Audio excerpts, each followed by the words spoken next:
నమస్తే STV news కి స్వాగతం. నేను సుధా. బులెటిన్ల ముందుగా హెడ్లైన్స్. ఉద్యోగాలు అడిగేవారుగా కాకుండా ఇచ్చేవారిగా ఉండాలి. దావోస్ సదస్సులో పెట్టుబడులు ఆకర్షించామన్న సీఎం చంద్రబాబు. హనీ ట్రాప్ గుట్టురట్టు చేసిన పోలీసులు. మాయిలేడితో పాటు 5 అరెస్ట్, మరో 2 పరార్. చిన్నపిల్లలపై కూడా ప్రతిపక్షం రాజకీయం చేస్తుంది. విశాఖలోని బాలికల సదన్ను సందర్శించిన హోంమంత్రి అనిత. ఎంపీ విజయసాయిరెడ్డి రాజీనామా చేసినా చట్టం నుంచి తప్పించుకోలేరు. భీమిలి ఎమ్మెల్యే గంటా శ్రీనివాసరావు వ్యాఖ్య. మనం ఉద్యోగాలు అడిగే స్థితిలో కాకుండా ఇచ్చే స్థితిలో ఉండాలని ముఖ్యమంత్రి చంద్రబాబు అన్నారు. దావోస్ పర్యటన ముగించుకొని వచ్చిన సీఎం సచివాలయంలో మీడియాతో మాట్లాడారు. ఒకప్పుడు ఐటీ కోసం మాట్లాడుకున్నామని, ఇప్పుడు ఏఏ గురించి మాట్లాడుతున్నామని చెప్పారు. దేశంలో మొదటిసారిగా దావోస్ వెళ్లాలని నిర్ణయించింది తానేనని తెలిపారు. ఎంఎస్ఎంఈలను సృష్టిస్తే ఎంతో మందికి ఉద్యోగాలు వస్తాయని చెప్పారు. దావోస్లో అనేక మంది సీఈఓలు, కంపెనీల అధిపతులు వచ్చి తనను కలిశారని చెప్పారు. భవిష్యత్ అంతా గ్రీన్ ఇండస్ట్రీ, గ్రీన్ హైడ్రోజన్ మాత్రమే ఉంటుందన్నారు. సిఐఐతో కలిసి సింగపూర్లోని ఐఎంబీని కలుపుకొని అమరావతిలో గ్లోబల్ లీడర్షిప్ సెంటర్ను ఏర్పాటు చేస్తామన్నారు. త్వరలో రాష్ట్రానికి లక్షల కోట్ల పెట్టుబడులు రానున్నాయని వెల్లడించారు. ఇంటర్నెట్ రెవల్యూషన్ ఎర్లీ 90s అంటే 1995 మధ్యలో వచ్చాయి. అక్కడి నుంచి 97 నుంచి నేను 95 ముఖ్యమంత్రి అవుతానే దావోస్కి వెళ్ళడం మొదలుపెట్టాను. రెండోది building the next petrochemical hub. ఆంధ్రప్రదేశ్ని ఇంకొక పెట్రోకెమికల్ హబ్గా తయారు చేయాలని. మూడోది pioneering the blue economy of tomorrow, Andhra Pradesh rule.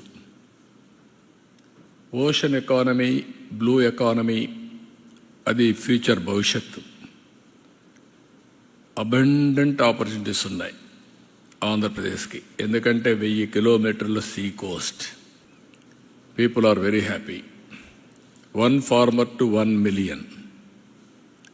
ఈ రోజుకి ఒక వ్యక్తితో స్టార్ట్ చేసి 10 లక్షల ఫార్మర్స్కి రీచ్ అయ్యాం. ఇది రాబోయే 5 ఏళ్లలో 40 లక్షల ఫార్మర్స్కి రీచ్ అయ్యే పరిస్థితి వస్తుంది. ఇది ప్రపంచానికి ఒక నమూనా. ఇక్కడికి వచ్చినప్పుడు నేను కాకుండా మినిస్టర్స్ లోకేష్ కానీ, భరత్ కానీ, వీళ్ళంతా దగ్గర 37 మీటింగ్స్ చేశారు. ఫస్ట్ మేము స్టార్ట్ చేసిన ప్రయత్నం మా జర్నీలో హైటెక్ సిటీ. అది కూడా 2 ఏళ్లని నెగోషియేట్ చేసి 14 నెలల్లో కట్టించాం.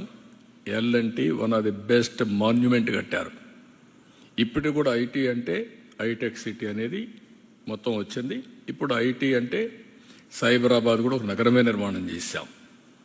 దుబాయ్లో వాడు గుర్తు చేశారు నిన్ను, మేము మీడియా సిటీ స్టార్ట్ చేశాం, మీరు సైబరాబాద్ స్టార్ట్ చేశారని. వాళ్ళది దుబాయ్ మీడియా సిటీ, ఇక్కడ సైబర్ సిటీ మనం స్టార్ట్ చేశాం. అందుకే నేను నిన్న దావోస్ నుంచి చెప్పాను, 95 ఐటీ, 2025 ఏఐ, అప్పుడు ఇన్ఫర్మేషన్ టెక్నాలజీ, ఇప్పుడు ఆర్టిఫిషియల్ ఇంటెలిజెన్స్. హనీ ట్రాప్ గుట్టును పోలీసులు రట్టు చేశారు. హనీ ట్రాప్ చేసిన మహిళతో పాటు 5 అరెస్టు చేశారు. మరో 2 పరారీలో ఉన్నారు. కేసు వివరాలను పోలీసులు వెల్లడించారు. విశాఖ కంచరపాలెంకు చెందిన వివాహిత, విజయనగరం కొత్త అగ్రహారానికి చెందిన డోలా లక్ష్మణ్, ఇంటి సురేష్, బంగారు చక్రధర్తో పాటు కొందరు ముఠాగా ఏర్పడ్డారు. వీరంతా హనీ ట్రాప్ మహిళతో పలువురికి ఫోన్లు చేయించి ముగ్గులోకి దించారు. ఈ నెల 18న శ్రీకాకుళం జిల్లా పాతపట్నంకు చెందిన వెల్డర్ ఒకరికి ఫోన్ చేసి మాయమాటలతో పడగొట్టారు. తాను 19న విశాఖ వస్తున్నానని, కలుద్దామని అతడు చెప్పాడు. ఆయన అక్కడ ఎదురు చూస్తుండగానే 3 బైకులపై 6 వ్యక్తులు ప్రత్యక్షమయ్యారు. తమ బంధువైన మహిళకు ఫోన్ చేసి అసభ్యంగా మాట్లాడతావా అంటూ బైక్పై బలవంతంగా ఎక్కించుకొని విజయనగరం సమీపంలోని ఓ కాలేజ్ సమీపంలో బాధితుడిపై దాడి చేశారు. అతని వద్ద నుంచి 50,000 ఏటీఎం కార్డులు లాక్కున్నారు. ఈ నెల 22న భీమిలి పోలీసులకు ఫిర్యాదు చేశారు. దీనిపై 6 బృందాలను నియమించి 5 అరెస్టు చేశామని డీసీపీ తెలిపారు. 3 బైకులు, నగదు స్వాధీనం చేసుకున్నామని చెప్పారు. ఇది గ్రేవ్ క్రైమ్ రిపోర్ట్ అయింది. అయితే అందులో 7 ముద్దాయిలు, ఒక మహిళ కూడా ఉన్నారు. వీళ్ళందరినీ కూడా Bheemili crime police station crime staff చాలా చాకచక్యంగా పట్టుకుని వాళ్ళని అరెస్ట్ చేసి రిమాండ్ కూడా పంపించడం జరిగింది. ఇది ఎలా జరిగిన ఇందులో పార్టిసిపేట్ చేసిన 7 ముద్దాయిలు కూడా ఒక్క అఫెన్స్ కాదండి, మల్టిపుల్ అఫెన్సెస్ చేశారు. A1 అక్యూజ్డ్, మెయిన్ అక్యూజ్డ్ ఎవరైతే ఉన్నారో అతని మీద 4 కేసులు ఉన్నాయి. ఇతను విజయనగరం 2 టౌన్ PS లో రౌడీ షీటర్ కూడాను. అలాగే A2 మీద 1 కేసు ఉంది. A3 మీద 5 కేసులు ఉన్నాయి. అందులో 2 కేసెస్ 376 అంటే రేప్ కేసులు కూడా ఉన్నాయి. A4 కి ఇదే కేసు, ఫస్ట్ కేసు. A5 కి 2 కేసులు ఉన్నాయి. A5 కూడా వాసుపల్లి శ్యామ్ ప్రకాష్ అని, ఇతను కూడా రౌడీ షీటర్. మన సిటీలోనే MVP పోలీస్ స్టేషన్ లో ఈయన మీద రౌడీ షీట్ కూడా ఉంది. A6 కి 1 కేసు ఉంది. A7 A1 యొక్క స్నేహితురాలు, ఈమె A7, ఈమె మీద ఇదే మొదటి కేసు ఉంది. ఎవరైతే ఉన్నారో ఈ కేసులో ఈయన శ్రీకాకుళంకి చెందిన వెల్డింగ్ వృత్తి చేసే వాళ్ళు, పాతపట్నంకి సంబంధించిన వాళ్ళు. ఈయనకి ఒక ఫోన్ కాల్ వచ్చింది. A7 ఎవరైతే, ఈమె శ్రావణి అనే A7 ఎవరైతే ఉన్నారో, ముందుగా అయితే ఒక అన్నోన్ నెంబర్, అతనికి పరిచయస్తురాలు కాదు, ఆ నంబర్ నుంచి వచ్చింది. అయితే ఎవరో తెలియని వాళ్ళని అతను అవాయిడ్ చేశాడు. 18వ తారీఖున ఫోన్ వస్తే, మరలా రెండో రోజు 19వ తారీఖున ఇతని కూతుర్ని భీమిలీ లిమిట్స్ లో ఉన్న తగరపువలస నారాయణ కాలేజ్ లోని హాస్టల్లో జాయిన్ చేయడానికి వచ్చినప్పుడు మరలా సెకండ్ టైం ఫోన్ కాల్ వచ్చింది. ఈసారి ఈయన మాట్లాడితే ఆమె చాలా స్నేహంగా మాట్లాడి కలుద్దామని కూడా చెప్పడం జరిగింది. అయితే ఈ అమ్మాయిని, తన కూతుర్ని అందులో హాస్టల్లో జాయిన్ చేసేసి ఈమె చెప్పిన ప్లేస్ కి ఎక్కడైతే వెయిట్ చేయమందో అక్కడ వెయిట్ చేస్తున్నాడు అనమాట.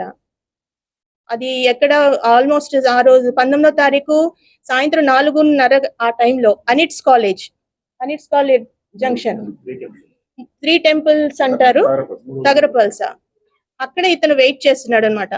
వెయిట్ చేస్తుంటే ఒక 5 to 6 persons 2 2 వీలర్స్ మీద వచ్చి ఈయన్ని బెదిరించారు బాగాను. నువ్వు ఇక్కడ, నీకు ఒక అమ్మాయితో పరిచయం ఉంది, ఆ అమ్మాయి ఏమైంది, ఆ అమ్మాయిని ఏం చేసావు, నువ్వేమైనా కిడ్నాప్ చేసావా, ఇలా రకరకాలుగా ఇతన్ని భయపెట్టి ఇతన్ని ఇంకొక ప్లేస్ కి తీసుకెళ్లారు.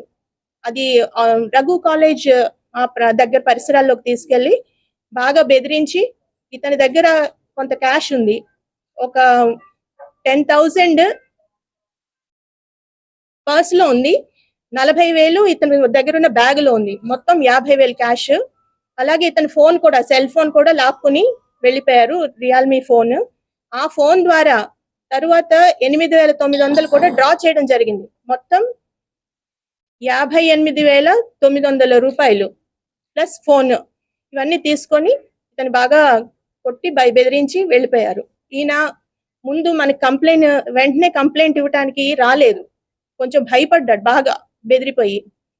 తరువాత తన స్నేహితులు చెప్పడం వల్ల, ధైర్యం చెప్పడం వల్ల సంభవం మన దగ్గరికి వచ్చాడు. మన భీమిలి పోలీస్ స్టేషన్ లో ఫిర్యాదు ఇవ్వగానే కేసు రిజిస్టర్ చేసి ఇమ్మీడియట్ గా FIR చేసి హనీ ట్రాప్ కేసును ఎట్టకేలకు పోలీసులు ఛేదించారు. మాయిలేడితో పాటు 5గురిని పోలీసులు అరెస్టు చేసి కోర్టుకు హాజరుపరిచారు. చిన్నపిల్లలపై రాజకీయాలు చేయాల్సిన అవసరం లేదని హోంమంత్రి అనిత అన్నారు. విశాఖలోని బాలికల సదన్లో తాజా పరిస్థితులను తెలుసుకునేందుకు ఆమె సందర్శించారు. బాలికలతో మాట్లాడి యోగక్షేమాలు అడిగి తెలుసుకున్నారు. గత 2 రోజులుగా విశాఖ బాలికల సదన్లో బాలికలు మానసికంగా ఇబ్బంది పడుతున్నారు. గేటు బయటకు వచ్చి తమ ఆందోళనను కూడా వ్యక్తం చేశారు. ఈ నేపథ్యంలో హోంమంత్రి వంగలపూడి అనిత బాలికల సదన్ను సందర్శించారు. తాజా పరిస్థితులపై మంత్రి ఆరా తీశారు. అక్కడి బాలికలతో మాట్లాడి యోగక్షేమాలను అడిగి తెలుసుకున్నారు. బాలికల సదన్ అంశంలో ప్రతిపక్షాలు బురద జల్లుతున్నాయని హోంమంత్రి అనిత మండిపడ్డారు. తల్లిదండ్రుల ప్రేమకు పిల్లలు దూరమయ్యారని, చట్టపరంగా కోర్టుల నుంచి ఆర్డర్ వస్తేనే బాలికలు వారి ఇళ్లకు వెళతారన్నారు. పిల్లలను రక్షించే బాధ్యత ప్రభుత్వానిదని ఎవరో గుర్తు చేయాల్సిన అవసరం లేదన్నారు. సమస్య పరిష్కారమైన భవిష్యత్తులో ఎలాంటి సమస్య రాకుండానే బాలికల సదన్ను సందర్శించానని చెప్పారు. అందరికీ నమస్కారం అండి. గత 3 రోజులుగా బాలికా సదన్లోని అమ్మాయిలు ఇబ్బంది పడుతున్నారు, వాళ్ళు బయటికి వెళ్ళిపోతామని చెప్పేసి కొంచెం గొడవ చేస్తున్నారని చెప్పి మీడియాలోని వాటిలోని కూడా ఆ రోజు నాకు డే ఫస్ట్ని కూడా తెలిసిన తర్వాత ఇమీడియట్గా ఆ రోజు నేను అదే రోజు కలెక్టర్ గారితో అదేవిధంగా సిపి గారితో కూడా మాట్లాడడం జరిగింది. కలెక్టర్ గారితో మాట్లాడిన తర్వాత ఇమీడియట్గా ఐసిడిఎస్ వాళ్ళని అదేవిధంగా సిడబ్ల్యూఎస్ వాళ్ళని ఇక్కడికి పంపించి ఇక్కడ ఆ పిల్లలతో కూడా మాట్లాడించడం, అదేవిధంగా వాళ్ళు ఏదైతే వాళ్ళు డిమాండ్స్ చేశారో కొన్ని డిమాండ్స్ ప్రకారంగా కొంతమందిని ఇక్కడ నుంచి వాళ్ళ హోమ్స్కి పంపించడం, ఇవన్నీ కూడా రెగ్యులర్గా జరిగిన ప్రొసీజర్లో జరిగినాయి. అంటే డే ఫస్ట్ వాళ్ళు ఎప్పుడైతే యాజిటేషన్ చేశారో నా దృష్టికి కూడా వచ్చిన వెంటనే ఇమీడియట్గా కలెక్టర్ గారితో మాట్లాడిన తర్వాత సిపి గారితో కూడా మేము మాట్లాడినప్పుడు సిపి గారు కూడా ఒక మాట చెప్పారు. అసలు లోపల వాళ్ళు ఏం జరుగుతుంది క్లియర్గా తెలుసుకోవటానికి ఒక ఉమెన్ పోలీస్ని అదేవిధంగా ఒక ఎంఆర్ఓ గారిని కూడా పంపించి లోపల ఇండివిజువల్గా ఒక్కొక్క పిల్లలతో కూడా మీరు మాట్లాడండి అని చెప్పిన తర్వాత ప్రత్యేకంగా వాళ్ళు కూడా లోపలికి వెళ్ళి ఎంఆర్ఓ గారు అదేవిధంగా లోకల్ పోలీస్ కూడా లోపలికి వెళ్ళి అందరితో కూడా క్లియర్గా మాట్లాడడం జరిగింది. అయితే కొంతమంది పిల్లలు ఇక్కడికి వచ్చిన పిల్లల్లో అరౌండ్ ఇక్కడికి 53 to 60 మెంబర్స్ ఉన్నారు. మొన్నటి వరకు ఒక 60 మంది పిల్లలు ఉండేవారు. ఇప్పుడు అరౌండ్ 4 బయటికి పంపించడం జరిగింది, వాళ్ళ హోమ్స్కి ఇంటికి పంపించడం జరిగింది. డిఫరెంట్ ఏరియాస్ నుంచి కూడా ఇక్కడికి వస్తారు. దగ్గర 13 జిల్లాల నుంచి ఇక్కడికి వచ్చే పరిస్థితి కూడా ఉంది. అంటే విషయం ఏంటంటే ఆంధ్రప్రదేశ్ హోమ్ మినిస్టర్ ఏ రోజు వైజాగ్లోనే కూర్చోదు, లేకపోతే అక్కడే ఉండరు. ఆ రోజు నేను ఉన్న సందర్భం విజయవాడలో ఉన్నాను. విజయవాడ నుంచి ఇమీడియట్గా నేను ఆవిడకన్నా ముందే నేను కలెక్టర్ గారితో మాట్లాడాను. ఇక్కడ డిపార్ట్మెంట్ వాళ్ళని పంపించుకున్నాం. ఎవరో మాకు గుర్తు చేస్తే పనిచేసే పొజిషన్లో అయితే మేము లేమమ్మా. మా బాధ్యత మాకు తెలుసు. మా బాధ్యత ఎలా నిర్వర్తించాలో మా చంద్రబాబు నాయుడు గారు మాకు గైడ్లైన్స్ ఇస్తున్నారు. యాజ్ పర్ దట్ గైడ్లైన్స్ మేము పనిచేస్తున్నాము. ఎక్కడ కూడా ఇబ్బంది లేకుండా పనిచేస్తున్నాము. ఈరోజు నాకు ఇక్కడికి రావడానికి నా బాధ్యతగా నేను ఇక్కడికి వచ్చాను. ఎస్పెషల్లీ ఒక 50-60 మంది ఆడపిల్లలు ఉన్నారు. వాళ్ళ బాధ్యతగా వాళ్ళు ఏం జరుగుతుందో తెలుసుకోవాలనే ఉద్దేశంతో వచ్చాను. ఇష్యూ షార్ట్అవుట్ అయిపోయింది, అది మీకు తెలుసు. 5 అల్లరి చేశారు, ఒకరు కోర్టు కేసు, 4 ఇంటికి పంపించాం. చేతులు దులిపించుకోవచ్చు కదా, మేము చేతులు దులుపుకోలేదు. మళ్ళీ అసలు ఇక్కడ ఏం జరిగింది, ఏం జరగబోతుంది, మళ్ళీ ఫర్దర్గా ఎటువంటి ప్రాబ్లం రాకుండా చూసుకోవాలని చూసుకున్నాం. నిజంగా రెడ్ బుక్ అని మాట్లాడుతున్నారు. మేము నిజంగా కనుక రెడ్ బుక్ పరిస్థితే అంటే వాళ్ళు లాస్ట్ 5 సంవత్సరాల్లో చేసిన సిచ్యువేషన్లోనే మేము చేయాలి అనుకుంటే కనుక ఈరోజు రోడ్ల మీదకి వచ్చి 6 నెలలకే మాట్లాడతారు వాళ్ళు బయటకు వచ్చి. ఒకసారి మీరే ఆలోచించండి. అసలు యాక్చువల్గా మేము బయటకు వచ్చినప్పుడు లాస్ట్ 5 years వాళ్ళు అధికారంలో ఉండేటప్పుడు పసుపు చొక్కా బయటకు వేసుకొస్తే కేసులు పెట్టారు, నా మీద అట్రాసిటీ కేసులు పెట్టారు. వీళ్ళు ఈరోజు ఏమో లా అండ్ ఆర్డర్ల గురించిను వీటి గురించి మాట్లాడుతున్నారు. ఈరోజు మీకు ఇంకొక విషయం చెప్పాలి. ఇక్కడ బాధ్యత కలిగిన హోమ్ మినిస్టర్గా నేను ఒక మాట చెప్పాలి. వీళ్ళ పరిస్థితి ఏమైపోయిందంటే వీళ్ళకి వైఎస్ఆర్ కాంగ్రెస్ పార్టీ అని ఒక ట్విట్టర్ అకౌంట్ ఉంది. అది జస్ట్ ఓపెన్ చేసి మీరైనా ఒకసారి ఓపెన్ చేసి చూడండి. అందులోని 80% ఆఫ్ పోస్టులు ఫేక్. రీసెంట్గా నందిగాంలోనే ఒక యాక్సిడెంట్లో ఒక అతను చనిపోతే ఏమని రాశారో తెలుసా? టీడీపీ నేతలు హత్య చేశారని రాశాడు. అంటే ఇటువంటి ఒక వైఎస్ఆర్సీపీ పార్టీకి సంబంధించిన అఫీషియల్ ట్విట్టర్ నుంచి నేను ఇమీడియట్గా నేను అది ఫాలో అవుతాను. క్లియర్గా చెప్తాను, నేను అది ఫాలో అవుతాను. ఎందుకంటే నన్ను ట్యాగ్ చేస్తారు వాళ్ళు. నేను చూసినప్పుడు నేను ప్రతిదీ నేను అడుగుతా, ఏంటి నిజమేనా కాదా? 80% తప్పులు. అంటే వీళ్ళు ఏంటంటే లాస్ట్ 5 సంవత్సరాలు అదే అబద్ధాలతో గడిపేశారు. ఇప్పుడు కూడా అదే పొజిషన్, వాళ్ళకి 11 సీట్స్ వచ్చిన పొజిషన్లో కూడా ఈ రోజుకి కూడా ప్రతి చిన్న విషయాన్ని కూడా రాజకీయ కోణంలో ఆలోచించి దాన్ని భూతత్వంలో చూపించి చాలా పెద్దదిగా క్రియేట్ చేసి జనాలు మభ్యపెట్టాలని చూస్తున్నారు. దయచేసి ప్రజలు కూడా అవగాహన ఉంది, ప్రజలు కూడా చదువుకున్నారు, సోషల్ మీడియాలో కూడా చాలా యాక్టివ్గా ఉన్నారు అందరూ కూడా. సో ప్రతి ఒక్కటి కూడా ప్రజలకు చెప్పాల్సిన బాధ్యత ఉంది కాబట్టి మేము చెప్తున్నాం. విశాఖ బాలికల సదన్లో మొత్తం 56 మంది బాలికలున్నారు. 2 బాలికలను వారి ఇంటికి పంపించారు. సదన్లో ఉన్న సమస్యలను పరిష్కరించేందుకు అన్ని చర్యలు తీసుకున్నామని మంత్రి స్పష్టం చేశారు. ఎంపీ విజయసాయిరెడ్డి రాజీనామా చేసి బయటకు వెళ్లినా చట్టం నుంచి తప్పించుకోలేరని భీమిలి ఎమ్మెల్యే గంటా శ్రీనివాసరావు అన్నారు. ఎంవీపీ కాలనీలోని తన నివాసంలో ఆయన మీడియాతో మాట్లాడారు. వైసీపీ నేత విజయసాయిరెడ్డి హయాంలో విశాఖ వాసులు పడిన ఇబ్బందులు మరిచిపోలేమన్నారు. వైసీపీ మునిగిపోయే నావా అని తానెప్పుడో చెప్పానని ఇప్పుడు అది నిజమవుతుందన్నారు. విజయసాయి విధ్వంసం దాడులు విశాఖ వాసులు మర్చిపోలేదన్నారు. వైసీపీ నేతలు విశాఖ స్టీల్ ప్లాంట్ పై ఇప్పటికీ వక్రంగానే మాట్లాడుతున్నారని విమర్శించారు. ఏంటో మనం చూసాం. ఎక్కడ ప్రభుత్వ భూమి ఉన్నా లేదు కొంచెం ప్రైవేటు భూములు ప్రైమ్ ప్రాపర్టీస్ ఉన్నా వాటి మీద దృష్టి పడిందంటే అది వాళ్ళకి చెందాల్సిందే. మరి ప్రత్యేకించి నాకు భీమిలి నియోజకవర్గంలో చెప్పాను అది మునిగిపోయిన పడవ అని చెప్పి. మరి ఈరోజు మనం చూస్తూ ఉన్నాం. ఆ రోజు చెప్పాం చివరికి జగన్మోహన్ రెడ్డి గారు తప్ప ఆ పార్టీలో ఎవరూ మిగలరు అని ఆ రోజు మనం చెప్పిన మాట ఈరోజు నిజమైంది. మరి ఒక రకంగా చెప్పాలంటే జగన్మోహన్ రెడ్డి గారికి మరి ఆత్మ పరమాత్మ, ఆయన A1 A2 ఒక నీడ లాంటి వ్యక్తి. ప్రతి నేరంలోనూ ప్రతి యాక్టివిటీలోనూ ఆయనతో పాటు భాగస్వామ్య వ్యక్తి. వైఎస్ఆర్ పార్టీ అధికారంలో ఉండగా ఆ స్టీల్ ప్లాంట్ సంబంధించి ఏం చేశారో మనం చూస్తాం. ఒక్కసారి జగన్మోహన్ రెడ్డి గారు కనీసం 1400 రోజులుగా వాళ్ళు అక్కడ పోరాట కమిటీ దీక్షలు పోరాటం చేస్తామంటే వాళ్ళు కనీసం మద్దతు పలికిన పాపాన వల్ల వాళ్ళు కలుస్తామంటే కనీసం అవకాశం ఇవ్వకపోతే చివరికి ఎయిర్పోర్ట్లో ఆయన ఒక ప్రోగ్రాంకి వచ్చినప్పుడు ఆ ఎయిర్పోర్ట్లో నిలబడి 2 నిమిషాలు మొక్కుబడిగా మాట్లాడి వెళ్ళిపోయిన విషయం. అట్లాగా ఇక్కడ ఏదైతే పరిశ్రమల గతంలో ఓకే చేసుకున్న పరిశ్రమలు కూడా వీళ్ళ యొక్క వైఖరితోటి ఈ రాష్ట్రం వదిలి వేరే రాష్ట్రాలకు పారిపోయారు. అటువంటి నేపథ్యంలో మళ్ళీ ఆ బ్రాండ్ ఏపీ ఇమేజ్ని మళ్ళీ రివైవ్ చేసుకుంటూ మళ్ళీ దాన్ని ఒక పునరుద్ధరించే విధంగా ఈ చర్యలు తీసుకోవడంలో భాగంగానే దావోస్కి వెళ్ళటం జరిగింది. ఈరోజు అందరికీ ఇప్పుడిప్పుడే నమ్మకం కలుగుతూ ఉంది. నాయకులకి ఒకటే నేను అప్పీల్ చేస్తా ఉన్నాను, మీరు ఎలాగా డెవలప్మెంట్ చేయలేరు, మీకు ఎలాగా ఒక విజన్ లేదు, మీకు ఎలాగా ఈ పరిపాలన మీద ఇంట్రెస్ట్ ఉండదు. కనీసం ఈరోజు ఈ గాడి తప్పిన రాష్ట్రాన్ని మళ్ళీ గాడిలో పెట్టి పరిపాలన పరంగా ముందుకు తీసుకెళ్తున్న ఈ ప్రభుత్వానికి మీరు మద్దతు ఇవ్వకపోయినా కనీసం విమర్శలు చేయకుండా నోరు మూసుకొని కూర్చుంటే కనీసం గౌరవప్రదంగా ఉంటుంది తప్ప.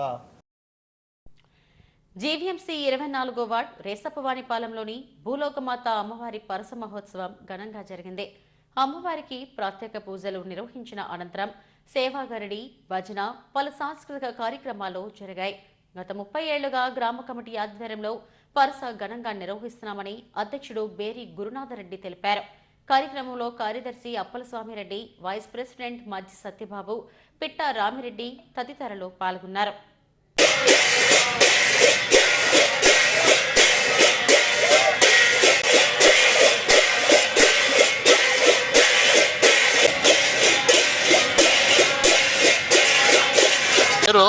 బేరి గురునాథ్ రెడ్డి, గ్రామ ప్రెసిడెంట్, గ్రామ సేవా సంఘం రేసప్పవానిపాలెం.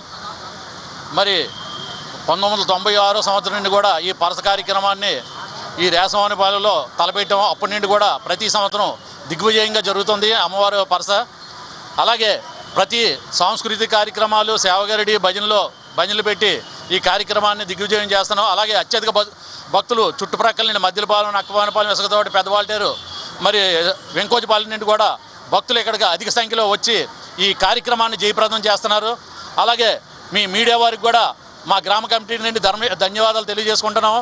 అలాగే ప్రతి సంవత్సరం కూడా మీరు కవర్ చేసినందుకు మరి ప్రత్యేక ధన్యవాదాలు తెలియజేసుకుంటూ మరి ఈ అవకాశం ఇచ్చిన ప్రజాస్వామ్యం దేశంలో ఓటు హక్కు ఎంతో విలువైందని జిల్లా జాయింట్ కలెక్టర్ మయూర్ అశోక్ అన్నారు. ఏయువైవిఎస్ మూర్తి ఆడిటోరియంలో 15వ ఓటర్ల దినోత్సవ కార్యక్రమాన్ని నిర్వహించారు. ఏయూ రెక్టర్ ఆచార్య కిషోర్ బాబుతో కలిసి జేసీ మయూర్ అశోక్ జ్యోతి ప్రజ్వలన చేసి ప్రారంభించారు. 18 సంవత్సరాల నిండిన ప్రతి ఒక్కరూ ఓటర్గా నమోదు కావాలి. రాజ్యాంగ సవరణ ద్వారా 21 ఏళ్ల నుంచి 18 సంవత్సరాలకే కుదిస్తూ ఓటు హక్కును కల్పించారు. ఎన్నికల సంఘం ఇచ్చిన ఈ అవకాశాన్ని పూర్తి స్థాయిలో యువత సద్వినియోగం చేసుకోవాలి. 15వ జాతీయ ఓటర్ల దినోత్సవాన్ని ఏయువైవిఎస్ మూర్తి ఆడిటోరియంలో జిల్లా యంత్రాంగం నిర్వహించింది. జేసీ మయూర్ అశోక్, ఏయూ రెక్టర్ కిషోర్ బాబులు ఈ కార్యక్రమాన్ని ప్రారంభించారు.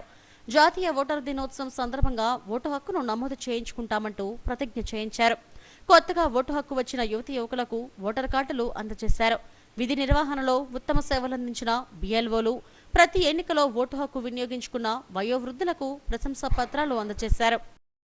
జీ బాబ్జీ గారు కూడా వ్యక్తిగత మహారాజులందరి చేతుల మీదుగా చిన్న సత్కారం.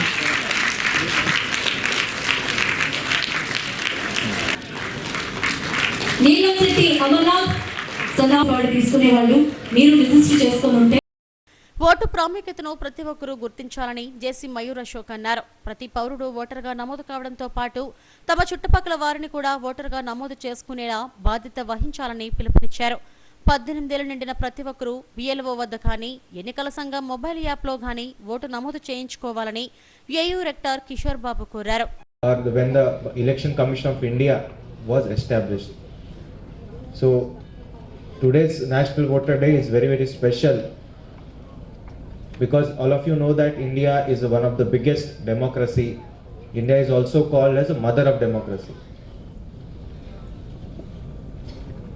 Why? Because about 2500 years ago, India had a foundation of a democracy.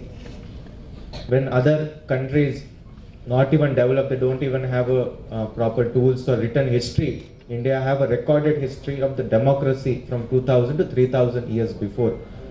So we must be proud of our tradition of democracy. And to make Indian democracy more vibrant, more people friendly, this National Voters Day is celebrated every year for the awareness, to bring the awareness about the voting, about the democratic processes in the country, and special focus on the enrollment and eligibility of the new voters. Because all of you know that India is a nation of youth. As we are getting democratic dividend, the percentage of the youth population in our country is increasing day by day. But the participation of the youth in the democratic process 50 ఇయర్లో start చేయటం జరిగింది. అప్పటి నుంచి 2025 వరకు 75 years national commission of India చేసిన కృషికి 75 years complete చేసుకున్న ఈ సందర్భంలో నేషనల్ కమిషన్ ఆఫ్ ఇండియాకి మనం అభినందనలు తెలియజేయాలి. ఎందుకంటే ఈ లాస్ట్ 75 ఇయర్స్లో ఎలక్షన్స్ ఎంతో పగడ్బందీగా, ఎంతో కట్టుదిట్టమైన ప్రణాళికతో ఎలక్షన్స్ జరిపించి మనకి మంచి గవర్నమెంట్స్ని అందించిన ఘనత నేషనల్ కమిషన్ ఆఫ్ ఇండియా. అందుకే గవర్నమెంట్ ఆఫ్ ఇండియా 2011లో national voters day, national commission of India ఆవిర్భవించిన జనవరి 25న నేషనల్ ఓటర్స్ డేగా డిసైడ్ చేస్తే బాగుంటుందని. ఓటర్ల దినోత్సవానికి ముందుగా వివిధ కళాశాలల విద్యార్థులు వేదిక వరకు అవగాహన ర్యాలీ నిర్వహించారు. కార్యక్రమంలో డిఆర్ఓ భవానీ శంకర్, ఆర్టీఓ సంగీత మాధుర్ తదితరులు పాల్గొన్నారు. ఫర్వాడ ఫార్మాసిటీలో మరో ప్రమాదం కార్మికుడిని బలి తీసుకుంది. విష్ణు కెమికల్ పరిశ్రమలో జరిగిన ప్రమాదంలో ఉత్తరప్రదేశ్కు చెందిన కాంట్రాక్ట్ కార్మికుడు రాజ్వీర్ మృతి చెందాడు. మృతదేహాన్ని పోస్టుమార్టంకు తరలించారు. వరుస ప్రమాదాలతో కార్మికులు భయాందోళనకు గురవుతున్నారని Pharma City staff and workers union గౌరవ అధ్యక్షుడు గణశెట్టి సత్యనారాయణ ఆందోళన వ్యక్తం చేశారు. మృతుడు రాజ్వీర్ కుటుంబానికి ₹1 కోటి పరిహారం అందించాలని డిమాండ్ చేశారు. ఫార్మాసిటీలో వరుస ప్రమాదాలకు నిలయంగా మారింది. ఈరోజు ఒక కార్మికుడు కన్వీనర్ బెల్ట్లో పడి విష్ణు కెమికల్స్ ఫార్మా కంపెనీలో ఒక కార్మికుడు అక్కడికక్కడే కుప్పకూలి పడిపోయాడు. ఆయన విశాఖపట్నంలో ప్రైవేట్ ఆసుపత్రి చికిత్స నిమిత్తం తరలించగా ఇప్పుడే మృతి చెందినటువంటి పరిస్థితి. కేజీహెచ్కి తరలించారు డెడ్ బాడీని. రాజ్వీర్ అనేటువంటి 20 సంవత్సరాలు చెందినటువంటి ఉత్తరప్రదేశ్ రాష్ట్రానికి చెందినటువంటి ఈ కార్మికుడు మృతి చెందడానికి భద్రతా ప్రమాణాలు, భద్రతా పరికరాలు, కార్మికుడి యొక్క రక్షణ, సంక్షేమం అనేటువంటి వాటిని యాజమాన్యాలు గాలికి వదిలేస్తూ ఉన్నాయి. అందుకని కార్మికుడి యొక్క ఏదైతే మృతి చెందాడో దీనికి ₹1 కోటి నష్టపరిహారం చెల్లించాలని, జరిగినటువంటి ప్రమాదం మీద సమగ్రమైన విచారణ చేయాలని pharma city staff and workers union CITU demand చేస్తూ ఉంది. ఈ రకంగా వరుస ప్రమాదాలు జరుగుతూ ఉంటాయి. జిల్లా అధికార యంత్రాంగం నిర్లక్ష్యంగా వ్యవహరిస్తూ ఉన్నారు. ఇన్స్పెక్టర్ ఆఫ్ ఫ్యాక్టరీ కానీ, పొల్యూషన్ కంట్రోల్ బోర్డు కానీ అధికార యంత్రాంగం సమగ్రమైన విచారణ చేసి ఆ నివేదిక ఆధారంగా చర్యలు తీసుకునేటువంటి దాఖలాలు లేవు. ఠాగూర్ ల్యాబొరేటరీలో ఇప్పుడు జరిగినటువంటి ప్రమాదం ఇప్పటి వరకు రిపోర్ట్ లేనటువంటి పరిస్థితి. మరోవైపు సినర్జీలో జరిగినటువంటి దాన్ని ప్రమాద రిపోర్ట్ రాలేనటువంటి పరిస్థితి. ఎస్ఎన్సీలో 18 మంది కార్మికులు మృతి చెందారు. దీని మీద ఐఫోర్ కమిటీ వేశారు. మాజీ ఐఏఎస్ అధికారి మిశ్రా ఆధ్వర్యంలో వేసినటువంటి కమిటీ నివేదిక కూడా ఈ రోజుకి బయటపడలేదు. అందుకని ఈరోజు జరిగినటువంటి ఉత్తరప్రదేశ్ రాష్ట్రానికి చెందినటువంటి రాజ్వీర్ మృతిపై సమగ్రమైన విచారణ చేయాలా, ప్రమాదంపై సమగ్ర దర్యాప్తు చేసి యాజమాన్యాన్ని ఏ రకంగా ప్రమాదం జరిగిందనేటువంటి దాంతో ఆ కోణంలో పరిశీలన చేయాలని సిఐ తమ ప్రభుత్వం అధికారంలోకి వచ్చిన వెంటనే మౌలిక వసతులపై దృష్టి సారించామని టీడీపీ రాష్ట్ర అధ్యక్షుడు ఎమ్మెల్యే పల్లా శ్రీనివాస్ అన్నారు. జీవీఎంసీ 70వ వార్డులో పలు అభివృద్ధి పనులకు ఆయన శంకుస్థాపన చేశారు. ఈ వార్డులో 3.40 కోట్ల వ్యయంతో అభివృద్ధి పనులు చేపడుతున్నామని చెప్పారు. రోడ్లు, పార్కులు, కాలువలు ఇలా మౌలిక వసతులపై దృష్టి సారించామన్నారు. ఈ కార్యక్రమంలో వార్డు కార్పొరేటర్ ఉరుకిటి చందు, టీడీపీ నాయకులు చట్టి గోపి, బీజేపీ నాయకులు కృష్ణంరాజు తదితరులు పాల్గొన్నారు. మరి మొత్తంగా సుమారు 20 కోట్లతో ఇక్కడ శంకుస్థాపన చేయడం జరుగుతుందండి గాజోక్ నియోజకవర్గంలో. ఇప్పుడు చంద్రబాబు నాయుడు గారు అధికారంకి వచ్చిన తర్వాత మౌలిక వసతులపైన మరి దృష్టి సారించి మరి వాటి మీద ఈ రోడ్ వర్క్స్ కావచ్చు, డ్రైన్ వర్క్స్ కావచ్చు, పార్కులు కావచ్చు, ప్లే గ్రౌండ్స్ కావచ్చు, ఇవన్నీ కూడా చేపడుతున్నాం. మరి గత 5 సంవత్సరాలుగా కొంచెం వారు ఈ మౌలిక వసతుల మీద దృష్టి సారించలేదు. చంద్రబాబు నాయుడు గారు వచ్చిన తర్వాత అటు మౌలిక వసతులు, ఇటు సంక్షేమాన్ని రెండు కూడా సంపాలుగా తీసుకుని ముందుకెళ్తున్నారు. అందరూ కూడా రాజకీయాలకు అతీతంగా మరి అభివృద్ధిలో భాగస్వాములు కావాలని చెప్పేసి ఈ సందర్భంగా తెలియజేస్తున్నారు. ఇక్కడ ఉన్నటువంటి తెలుగుదేశం పార్టీ నాయకత్వానికి, అలాగే మిగతా పార్టీ నాయకత్వం అంతా కూడా పేరు పేరున నమస్కారాలు తెలియజేసుకుంటూ అభివృద్ధితో అందరూ కూడా పోటీ పడండి అని చెప్పి తెలియజేస్తున్నారు. గౌరవ ఎమ్మెల్యే గారు పల్లా శ్రీనివాస్ గారు ఓపెన్ చేయడం జరిగింది, శంకుస్థాపన చేయడం జరిగింది. 5 ఏళ్ల తర్వాత ఇంత భారీ లెవెల్లో కోట్ల మీద వర్కులు చేయడం అనేది 5 ఏళ్ల తర్వాత ఇదే మొదటిసారి. ఇందుకు గాను మా కూటమి ప్రభుత్వానికి కానీ, మా పల్లా శ్రీనివాస్ గారు కానీ మేము మా పార్టీల తరఫున, మా వార్డు నాయకుల తరఫున మేము అభినందనలు తెలుపుతున్నాం. ఇంకా ఎన్నో అనేకమైన సమస్యలు ఉన్నాయి. ఈ సమస్యల మీద మేము కూడా పోరాడుతాం. మేము అందరూ కూడా కలిసికట్టుగా ఈ వర్కులన్నీ తెచ్చుకుని ప్రజల తరఫున మేము పోరాడుతూ వర్కులు చేయించుకుంటామని ఈ సందర్భంగా తెలియజేసుకుంటూ సెలవు చేసుకుంటాం. తోకాడ చెరువుకి వాకింగ్ ట్రాక్ చేయాలని ఆయన సంకల్పం చేశారు. దానిలో ప్రత్యేకంగా ఆయన గుర్తుంచుకొని ఆ రోడ్డు ఏదైతే కనెక్టింగ్ ఆటోనగర్ నుంచి ఉందో తోకాడ, ఆ కనెక్టింగ్ రోడ్డు, అలాగే ఎల్వి నగర్ కూడా రోడ్డు కూడా చాలా నాణ్యంతో వేయాలని ఈ గారికి ఇన్స్ట్రక్షన్స్ ఇవ్వడం జరిగింది. వాకింగ్ ట్రాక్ కూడా డెవలప్ చేయాలని చెప్పి చేశారు. ఈ అభివృద్ధి పనులకి శంకుస్థాపనకు వచ్చిన ఎమ్మెల్యే గారికి కూటమి తరఫున, టీడీపీ, జనసేన, భారతీయ జనతా పార్టీ తరఫున మేము అభినందనలు తెలియజేస్తాం. హెడ్లైన్స్ మరోసారి. ఉద్యోగాలు అడిగేవారుగా కాకుండా ఇచ్చేవారిగా ఉండాలి. దావోస్ సదస్సులో పెట్టుబడులు ఆకర్షించామన్న సీఎం చంద్రబాబు. హనీ ట్రాప్ గుట్టురట్టు చేసిన పోలీసులు, మాయిలేడితో పాటు 5 అరెస్ట్, మరో 2 పరార్. చిన్నపిల్లలపై కూడా ప్రతిపక్షం రాజకీయం చేస్తుంది. విశాఖలోని బాలికల సదన్ను సందర్శించిన హోంమంత్రి అనిత. ఎంపీ విజయసాయిరెడ్డి రాజీనామా చేసినా చట్టం నుంచి తప్పించుకోలేరు. భీమిలి ఎమ్మెల్యే గంటా శ్రీనివాసరావు వ్యాఖ్య. ఇవి ఇప్పటి వరకు ఉన్న బులెటిన్ అప్డేట్స్. మరిన్ని వార్తా విషయాల కోసం చూస్తూనే ఉండండి ఎస్డీవీ న్యూస్. నమస్తే.